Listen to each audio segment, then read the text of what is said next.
So, dito ipapakita ko sa inyo kung paano matapos yung isang task. Itong download and play. Kasi maraming nahirapan kung paano daw matapos itong task. Ito. Kasi kailangan daw mag-download. Hindi po need i-download. Ito lang gagawin nyo. Click nyo yung to finish.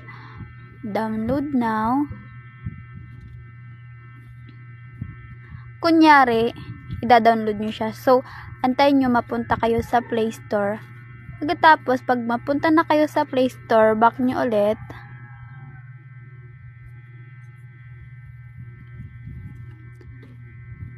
Tapos, tatapusin nyo lang yung ads na lumalabas.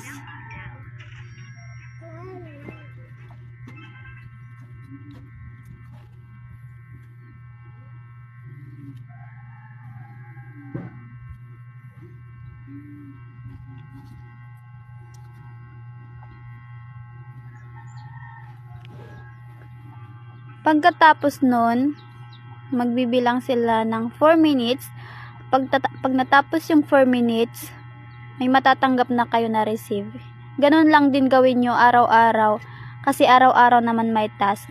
Para matapos nyo din yung task, para madali kayong makaipon ng star